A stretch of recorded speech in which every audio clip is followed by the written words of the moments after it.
Beleza.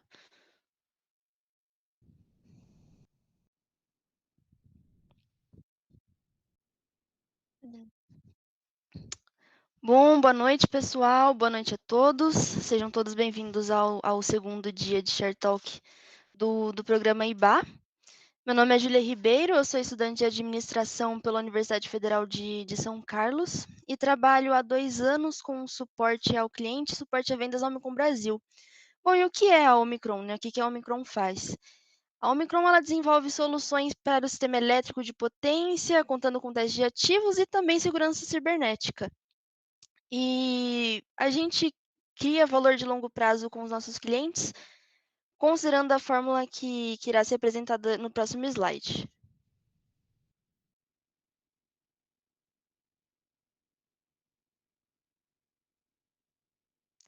Bom, discorrendo um pouquinho então sobre o slide,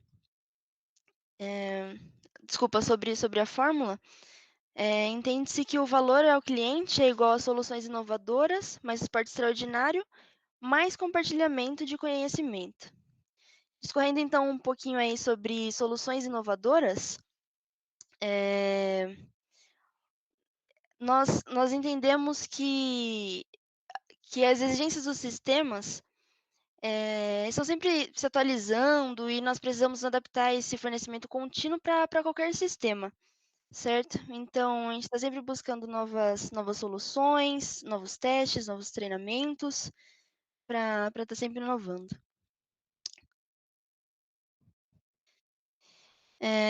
Também sobre o suporte extraordinário da Omicron, que atua 24 horas todos os dias da semana, permite que a gente esteja sempre ao lado do cliente quando ele mais precisar.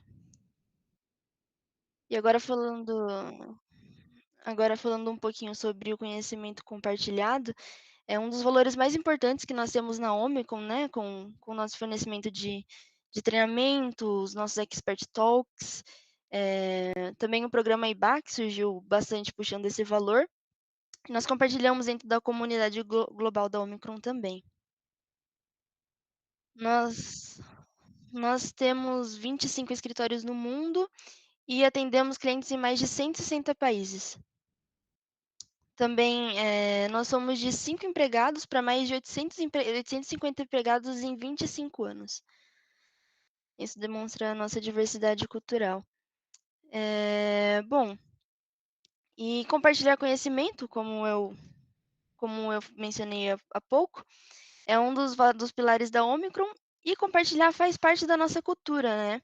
Até o nosso CEO da empresa, o Manfred, deixou uma frase muito legal durante uma entrevista, que diz que conhecimento não é uma estrada de mão única, ou seja, beneficia todos os envolvidos, tanto quem aprende quanto a quem ensina. Então, e foi exatamente com esse intuito que nasceu o programa educacional do IBA, que é compartilhar em prol do desenvolvimento de todos os envolvidos. O programa ele se iniciou em 2020 na Unifei e atua hoje como um projeto de extensão. Estamos hoje também na Bahia, em parceria com o Senai. Inclusive, o nosso coordenador, Pedro Brito, que também é engenheiro na Omicron, é integrante do comitê setorial do curso de graduação em engenharia elétrica.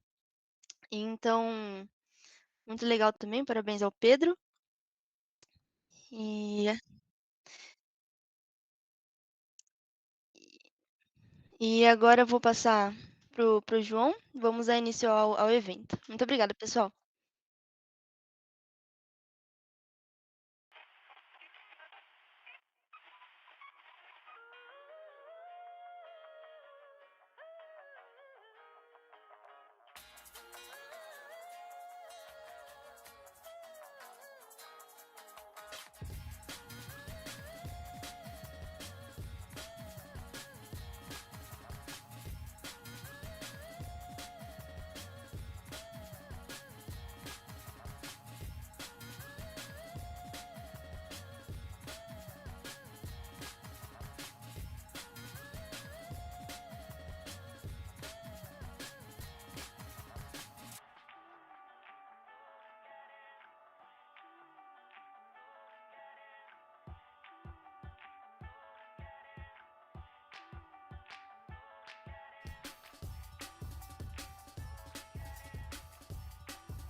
Boa noite a todos. Meu nome é João Carlos. Bem-vindos a mais um Share Talk, compartilhando conhecimento. Essa noite temos a presença do Rafael A1, vai compartilhar com a gente um pouco da sua jornada, um pouco do seu caminho.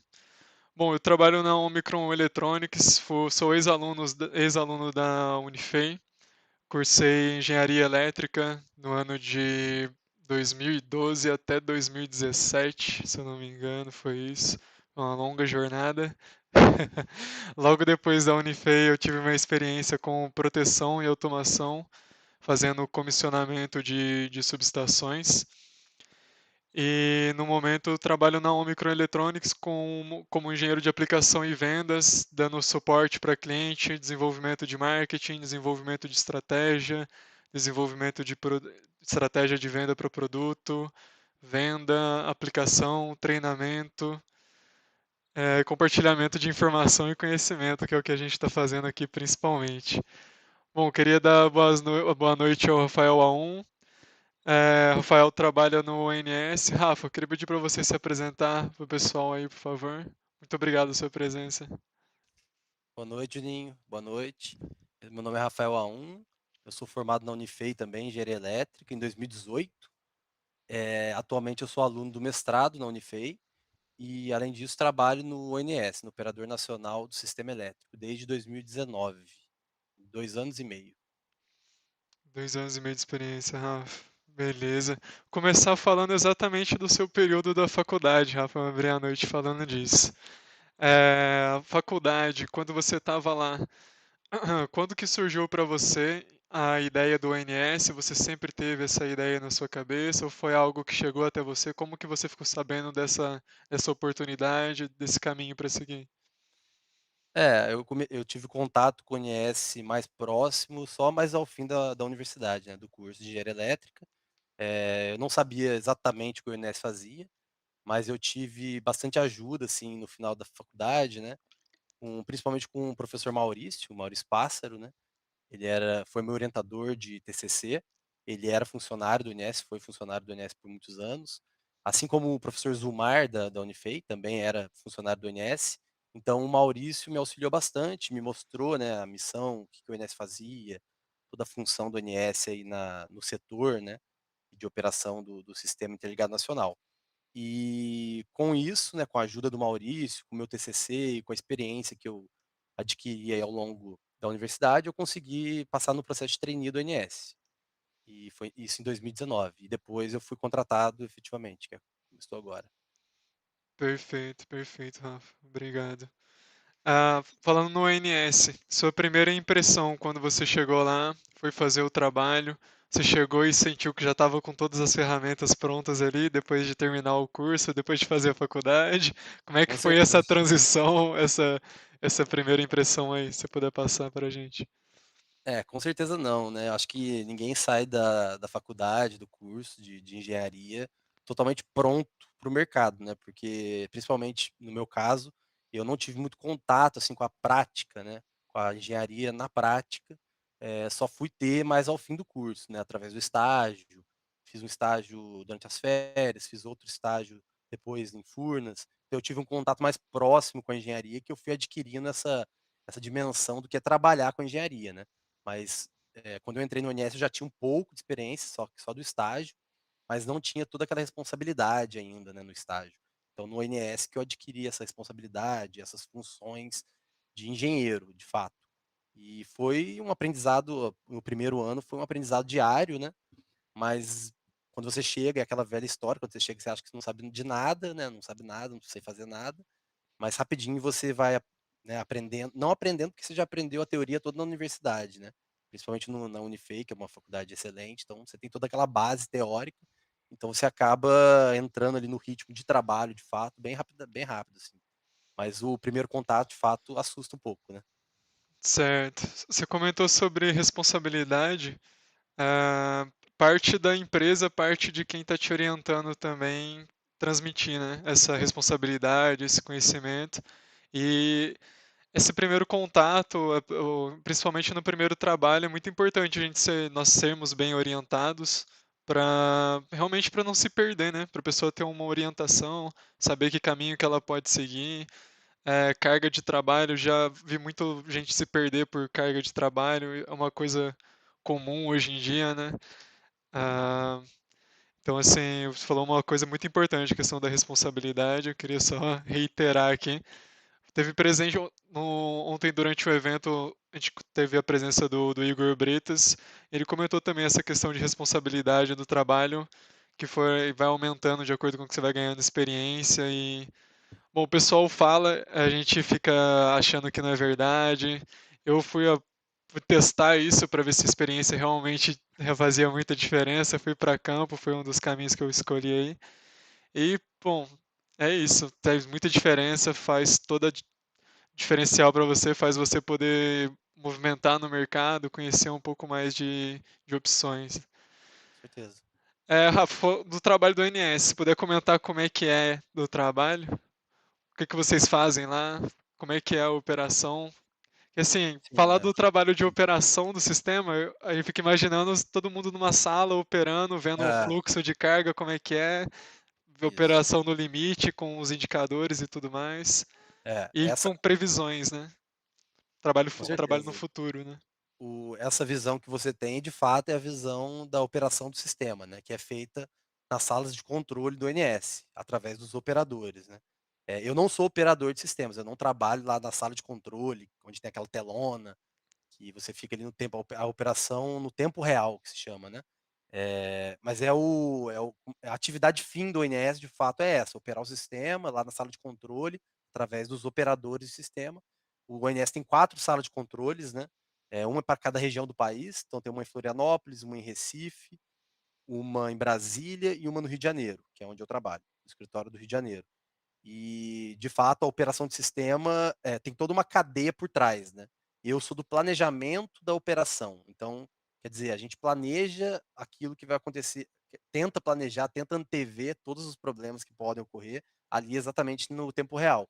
Então a gente trabalha com vários horizontes de planejamento, eu sou do curto prazo, então eu sou, assim, a minha gerência, digamos, né, um planejamento elétrico da operação de curto prazo, né. Então você tem, além do planejamento elétrico, você tem o planejamento energético, né, de geração, de fato de geração, de usinas hidráulicas, térmicas, etcétera, é outra função. E você trabalha com 2 horizontes, o curto prazo, que é o meu, a gente está olhando até 4 meses à frente, então é um trabalho quadrimestral, mensal e quadrimestral, são 2 horizontes, mensal e quadrimestral, e você tem o médio prazo que está olhando até 5 anos à frente, né. Então essa é a cadeia do planejamento. Mas o ONS tem, isso é só dentro de uma diretoria, dentro de uma gerência, né, você tem uma cadeia de programação da operação, você tem a administração da transmissão, que é uma parte mais financeira, de encargos, de contratos, né, de liquidação, etcétera, de financeira. Você tem a área de operação, de fato, toda uma diretoria de operação, com toda aquela cadeia de programação de intervenção, pós-operação, normatização. Então, assim, é uma cadeia bem complexa que no final tudo culmina ali na sala de operação, né, na operação em tempo real. Inclusive o nosso trabalho no planejamento da operação elétrica é gerar justamente resultados, né, resultados de estudos elétricos, então através de ferramentas de estudos elétricos, a gente vê um pouco na faculdade, na rede, a Anatem, né, principalmente, a Anafaz, e a gente gera resultados através desses estudos, e isso aí vai se transformar, através de outra gerência ainda, se transformar em instruções de operação, as chamadas IOs, né. E essa IO vai lá para a sala de controle e é com ela que o operador se baseia ali para operar no dia a dia, operar o sistema e também, em caso de alguma contingência, uma perturbação do sistema, ele pode ter alguma medida operativa a se tomar dentro do escopo ali da IO, né. E, Perfeito. é, em resumo é isso, mas é bastante complexo, tem muita a Perfeito, deu cadeia é para longa. entender uma grande cadeia de processos aí por trás de toda a operação, né. Isso. Ah, sabendo dessa cadeia e estando ciente, eu queria perguntar agora sobre a movimentação sua como profissional dentro da empresa. Eh, é uma empresa grande, várias gerências, como você mesmo comentou. Você entrou como trainee nessa mesma gerência que você está hoje, certo? Isso. Caso você quisesse movimentar, trocar, Tem já possibilidade. existe casos de gente que fez isso? Ou a partir do momento que você fez o trainee, normalmente já é algo bem direcionado já? Não, não é necessariamente direcionado não. Normalmente as pessoas acabam ficando na mesma área, até pela experiência adquirida. O trainee do ONS não tem uma característica que é comum a outros trainees de outros, processos de trainee, que é de rotatividade, né, dentro da empresa. A gente não fica rodando tanto não. Então você aprende bastante ali o trabalho que você faz no dia a dia, e normalmente, ao final, se você for contratado, você é contratado para aquela área, mas a movimentação, é claro, é permitida, né, você, pode pleitear uma vaga em outra gerência, outra função. Não foi o meu caso, eu fiz o meu trainee na área de planejamento elétrico da operação, e fui contratado efetivamente para o mesmo cargo, né, pela mesma gerência. Certo, perfeito. Rafa, durante o seu trabalho, durante a operação, queria perguntar para você sobre algumas habilidades, softwares, fora comentar os específicos para engenharia elétrica, mas eu queria que você comentasse talvez um pouco, caso você use, aplicação, por exemplo, de Microsoft Office, algumas outras habilidades que você desenvolveu, por exemplo, trabalho em equipe, como que é o trabalho aí, como que é a relação em gerência, como que se vocês se movimentam como time, comentar um pouco mais dessas características importantes no ambiente de trabalho. Se você puder comentar como é aí no ONS, por favor.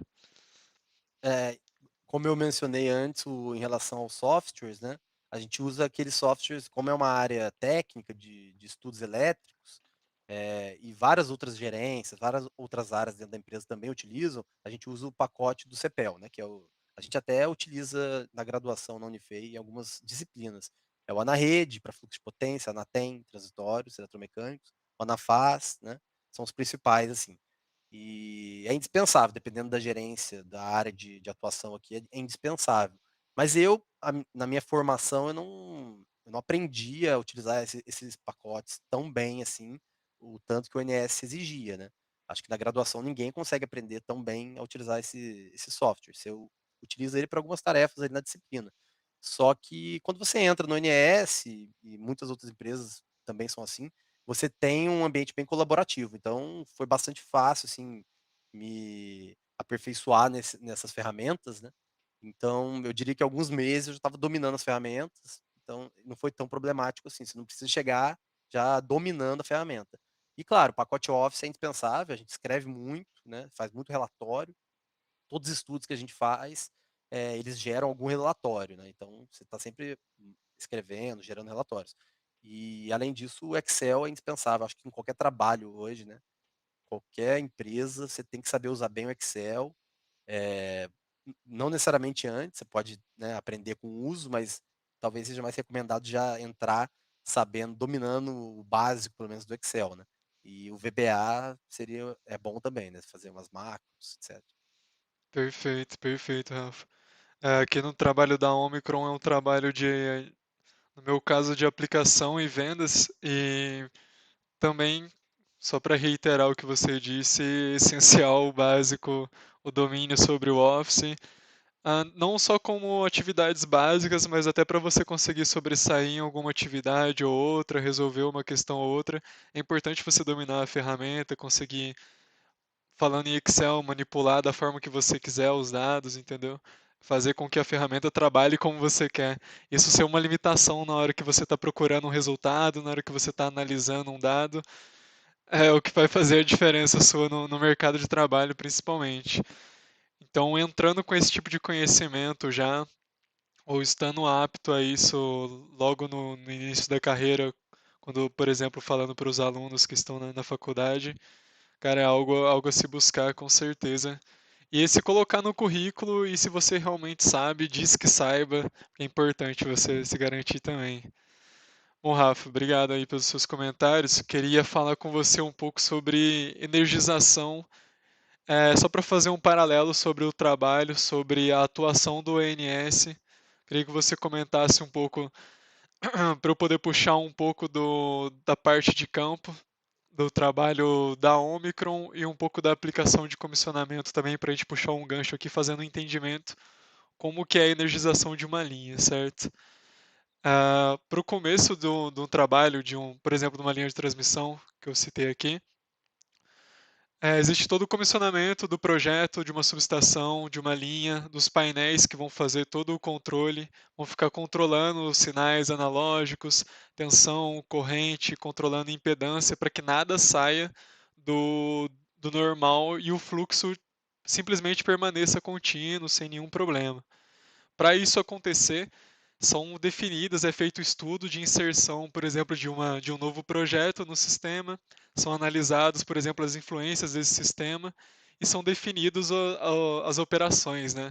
Definido, por exemplo, qual tensão que vai, qual as tensões que vão operar, a corrente, quais são as proteções, se a operação, por exemplo, dos disjuntores vai ser monopolar, tripolar, isso tudo depende de definições sistêmicas, né? Não depende simplesmente do projeto. E todas essas questões, definições sistêmicas, proteções sistêmicas, puxam informações de um órgão que está controlando tudo, que está fazendo essa averiguação, e realmente dessa malha que está interligada.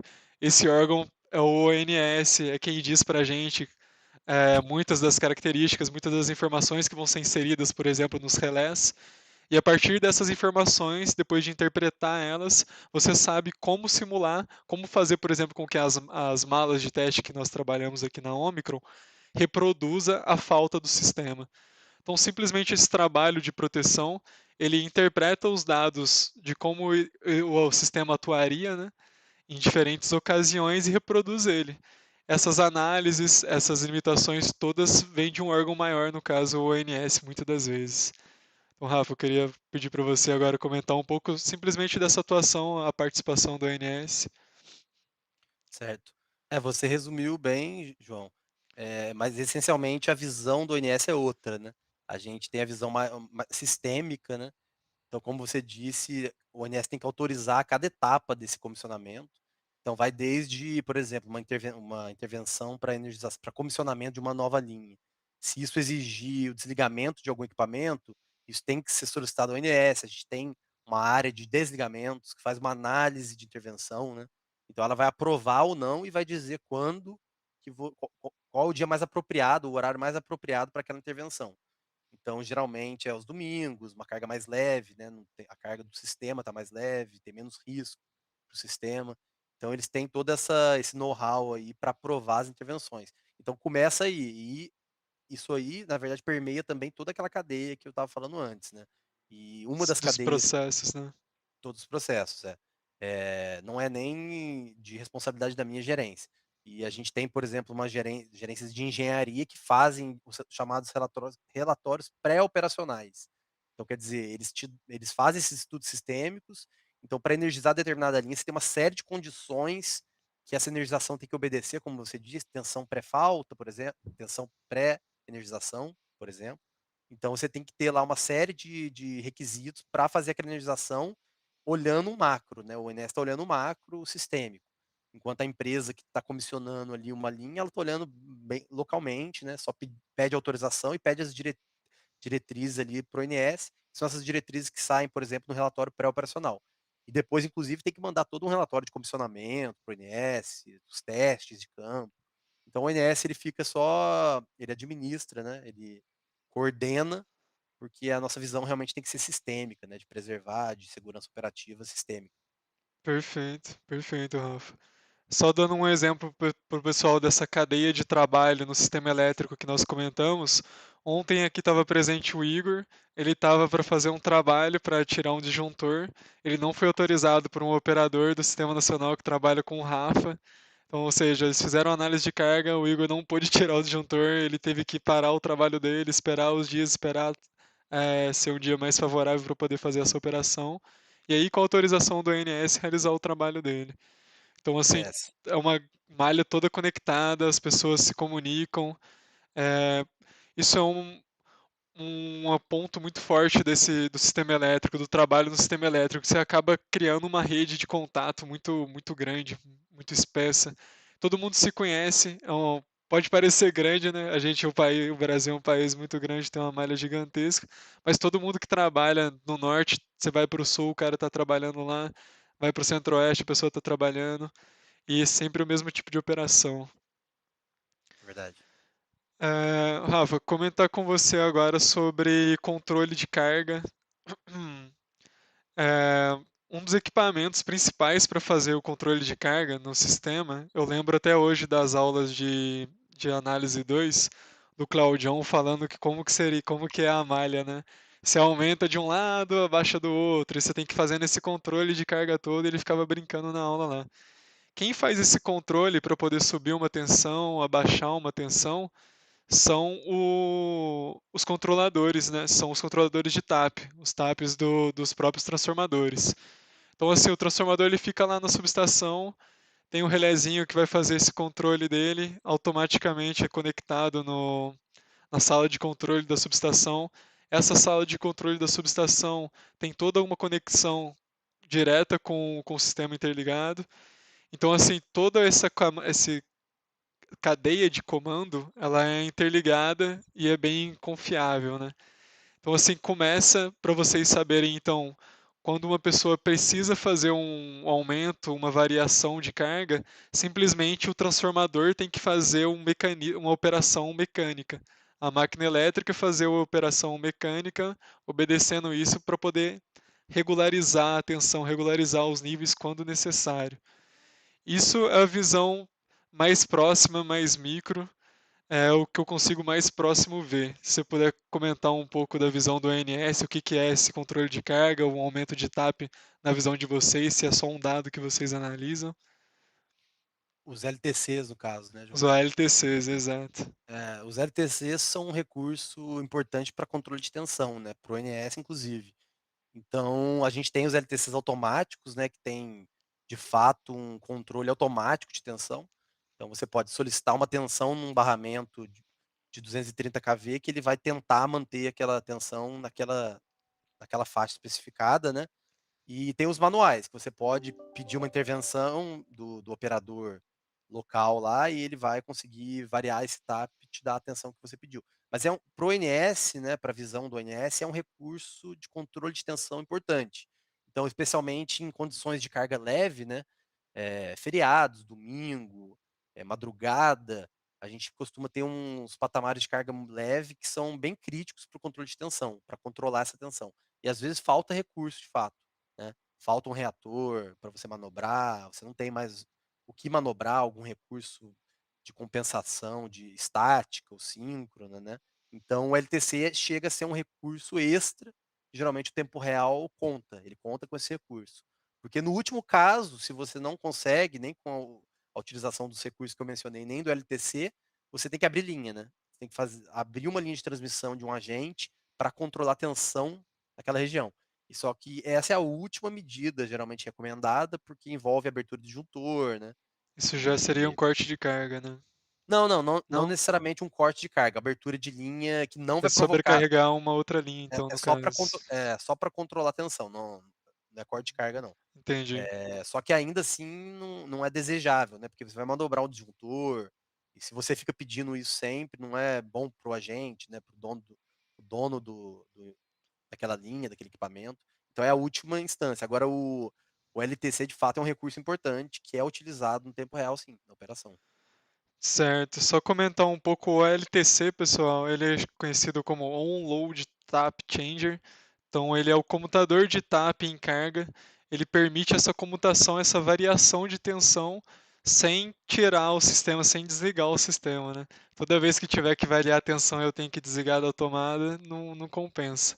Ainda mais que cada linha, cada transmissão aí costuma valer bastante em cada segundo que está operando. E por ser uma operação mecânica dentro de uma máquina elétrica, você já pode supor que é um dos principais componentes que mais dá problema. E exatamente um terço dos problemas de transformadores costuma, costuma ser em computadores de TAP. Um terço, 27, 20 e poucos por cento.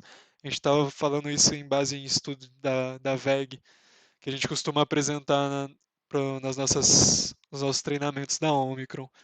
Então, assim, é um equipamento muito importante, ele costuma, quanto mais utilizar, mais problema vai dar, principalmente por ser algo mecânico, né? Ele tem que fazer toda a comutação, pode ter problema de resistência, de acordo com o tempo pode degradar e atrapalhar um pouco esses níveis de tensão que ele consegue controlar. Bom, a ideia era realmente dar esse parecer, dar uma visão diferente de um mesmo ponto, de um mesmo equipamento sobre diferentes trabalhos, tá bem? E falando em controle de carga, é, queria comentar com você sobre matriz energética do país, como é que está, que é a sua visão, essa variação, o que está acontecendo hoje em dia no país. Estão para acontecer alguns leilões de eólicas, é um movimento que aumentou demais, muitas gerações diferentes entrando, né? Justamente para poder suprir essas demandas que estão ocorrendo aí. Afeta muito essas demandas novas. A minha visão sobre elas é um pouco crítica sobre a qualidade da energia apenas. Sou leigo sobre, mas eu entendo que o harmônico que você coloca na rede com a geração própria, dependendo da fiscalização que é feita, pode danificar um pouco a qualidade da energia em si. Sua opinião sobre essas novidades, essa nova inserção, novo método de trabalho. A Omicron em si até desenvolveu equipamentos justamente para esse tipo de trabalho, porque é um outro tipo de comissionamento, entendeu? Não é mais um comissionamento em terra, às vezes as pessoas têm que subir para fazer um comissionamento, principalmente em eólica. Então acabou gerando uma demanda nova de mercado, não só de que eu posso passar aqui de trabalho, novos trabalhos, novos conhecimentos, novas pessoas na área que não tinha gente especialista nesse tipo de aplicação e acabou gerando até equipamento próprio para isso. Ou seja, a demanda está alta, senão não teria equipamento próprio para isso. Sim. É, sobre as renováveis, João, a eólica, a solar, eu lembro que o meu TCC, 3 anos atrás, né, 4 anos atrás, meu TCC foi sobre a inserção maciça de eólica no sistema e também com uma visão sistêmica, né, de operação, e a gente já falava que isso vai ficar cada dia pior no sentido da inserção massiva, né, e só que esse dia chegou já, né, então isso foi 3, 4 anos atrás, a gente já está lá. Então, embora sejam energias renováveis, né, recursos excelentes que têm que ser explorados e vão crescer cada dia mais, eles acarretam, novos desafios para a operação do sistema, né. É o que a gente está vivendo hoje, vai viver cada dia mais. E, por exemplo, a intermitência e a imprevisibilidade são 2 propriedades dessas energias renováveis que não a hidráulica, né, então solar e eólica. Elas são tanto intermitentes quanto mais imprevisíveis, né. Então a Certo, solar, ela a gente sabe bem definidamente, assim, o horário que ela vai gerar, por causa do sol, evidentemente, mas ao mesmo tempo você pode ter uma queda na geração, porque um dia mais nublado, né. potência, né? Então uma queda de potência gerada, porque o dia está mais nublado, passou uma grande formação de nuvens, etcétera. Então você tem uma imprevisibilidade mais alta, né. A eólica é a mesma coisa. Então essas 2 propriedades delas, de intermitência e imprevisibilidade, ou menor previsibilidade, elas acarretam desafios para operação. Então, se a gente tiver uma matriz, né, de 50% de eólica, isso é meio imaginável, né, porque para ter isso, a gente vai ter que ter uma geração, uma reserva de potência ali para poder compensar essa intermitência da eólica, por exemplo, né. Você vai ter que ter uma Perfeito, térmica a gás natural ou uma hidráulica, um reservatório para fazer para contrapor essa intermitência. Então, esses são os desafios que são gerados para a gente, né. Fora os desafios mais técnicos, que inclusive o meu TCC foi sobre isso, que é a questão de inércia, né, a inércia do sistema. Então, para determinadas perturbações, grandes perturbações do sistema, você tem uma menor inércia, equivalente no sistema, porque as eólicas, as solares, elas não têm a inércia que têm as máquinas hidráulicas, né, as grandes máquinas hidráulicas. Então você tem problemas de regulação inercial, de estabilidade de frequência, são problemas mais técnicos mesmo que o operador, né, o ONS vem estudando faz muitos anos e já tem várias medidas, já implementou e vem implementando diversas medidas para bater de frente com esses desafios que estão sendo proporcionados pela essa inserção de renováveis no sistema. perfeito, perfeito, Rafa. Falando um pouco sobre perspectiva de mercado e futuro, algo que é bem. Quando a gente estava estudando já era algo que estava acontecendo, mas hoje vejo algumas normas alterando a questão da digitalização de subestações, só seguindo o papo de tendência. Vejo o mesma operação, mesmos procedimentos para poder inserir essa tecnologia, né? Como alguns procedimentos de inserção de tecnologia, né? Para poder melhorar essa operação e melhorar toda a operação mesmo do sistema. Para fechar, Rafa, a gente comentar um pouco sobre futuro, perspectiva de mercado, carreira. Queria perguntar para você, você pretende continuar aí no ONS? O ONS é uma empresa que oferece plano de carreira? Se puder comentar disso, se não, só comenta, por favor, suas expectativas. Faculdade, tem plano de voltar para a faculdade? Está fazendo mestrado também, que você puder comentar desse incentivo do ONS ao profissional também. Perfeito. O ONS ele tem essa característica de tentar sempre estar formando os seus empregados, né, formação constante. Então ele incentiva, sim, você a entrar num mestrado, numa pós-graduação, que seja, e eu estou fazendo mestrado agora na Unifei, né, entrei esse ano, e o ONS incentivou isso, incentiva todo tempo. Então, não só por essas características, mas também pelo dinamismo do trabalho, o valor da empresa, o valor do serviço prestado pela empresa, eu pretendo sim fazer uma carreira longa aqui no ONS, e eu acho que é muito importante esse incentivo à formação, né. Tem muita empresa que acha que pega as pessoas no mercado e acha que elas já estão prontas e não precisa de mais nenhuma formação, só quer extrair os serviços que elas podem oferecer, né? Mas eu acho que a formação dos funcionários é importante. Eu valorizo bastante isso, é um motivo que me faz querer ficar aqui, né, no INS. Perfeito, perfeito, Rafa. A Omicron também existe esse incentivo também a você continuar estudando. Concordo plenamente com o que você falou. Tanto que estamos aqui, né, fazendo Uhum. um material justamente para a faculdade, que é onde a gente estudou junto, de onde a gente teve esse conhecimento aí. Para encerrar, Rafa, eu queria pedir para você comentar sobre as oportunidades, comentar como que é a inserção, como que o pessoal pode entrar no ONS, vagas de estágio, trainee e trabalho. Por favor. Serão as oportunidades de hoje que a gente vai poder comentar. Então é contigo, Rafa. Então, o INS ele abre todo ano um processo seletivo de trainee, então o programa de trainee do INS. E, se eu não me engano, vai abrir agora no final desse ano, vai abrir o novo processo 2022, né? E para as pessoas que quiserem, tiverem interesse, vale a pena seguir o INS no Instagram, no LinkedIn. Eles estão sempre divulgando lá qualquer vaga, qualquer processo. Tem os processos de estágio também. Os estágios geralmente abrem mais de uma vez por ano. Eu acho que agora, esse ano não deve ter mais, mas ano que vem já vai ter mais, outro processo. E também são divulgados nas redes sociais do INS. Além disso, tem oportunidades de engenheiro mesmo, né? Sem ser de trainee, sem ser de estagiário, de engenheiro. Inclusive, ultimamente tem abrido bastante vaga para engenheiro. Então, vale a pena entrar tanto no LinkedIn, no Instagram e na página do ONS tem lá, trabalhe conosco, né? Eles divulgam lá e relacionam todas as vagas atualmente disponíveis lá. Então, para quem tiver interesse, é só entrar nessas mídias aí. Perfeito, Rafa. Muito obrigado por você ter compartilhado com a gente. Quando eu estava para formar, eu também pensei em fazer a questão do ONS, desistir. Mas é um trabalho que eu lembro que eu cheguei até a tentar fazer a prova. Lembro do parte do processo seletivo. Mas é um caminho. Pô, admiro o caminho que fez, o caminho que você fez, o caminho que tem disponível para o pessoal seguir. É uma oportunidade, às vezes o pessoal quer seguir. O caminho para trainee é um caminho muito bom, e principalmente voltado na área de elétrica, né?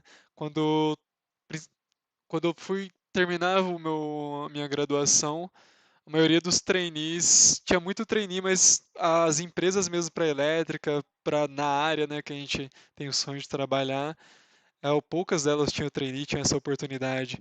E justamente tinham ou a chance de você formar e ser engenheiro, que as empresas raramente vão fazer esse movimento aí. Então acaba tendo um gap de oportunidade. A pessoa tem que buscar talvez entrar como analista, entrar como alguma outra vaga e ir buscando, fazendo essa carreira, buscando ali, né, os trampos e barrancos dentro da empresa, uma forma de chegar no cargo de engenheiro que você estudou 4, 5, 10 anos, né? E esse caminho para trainee eu vejo como uma entrada fenomenal das empresas, uma forma, uma porta aberta e uma forma de preencher esse gap que é visível, mas pô, prepara o profissional para o que a empresa quer, né? A empresa está ciente de como o profissional vai sair da graduação, os conhecimentos que ele vai ter, ela faz a adição de conhecimento, preparação dele no ambiente de trabalho e pronto, tem o profissional formado para poder atuar no seu corpo docente, no seu corpo de funcionários, né? Bom, Rafa, muito obrigado pela sua presença, tá? Vamos encerrar Obrigado aqui pelo a convite, Cauã. transmissão, que aí a gente se vê. Obrigado. Pessoal, muito obrigado a todo mundo que participou, todo mundo que visualizou. Amanhã nós voltamos com mais compartilhando o caminho no nosso Share Talk. Valeu, boa noite. Beleza, Rafa.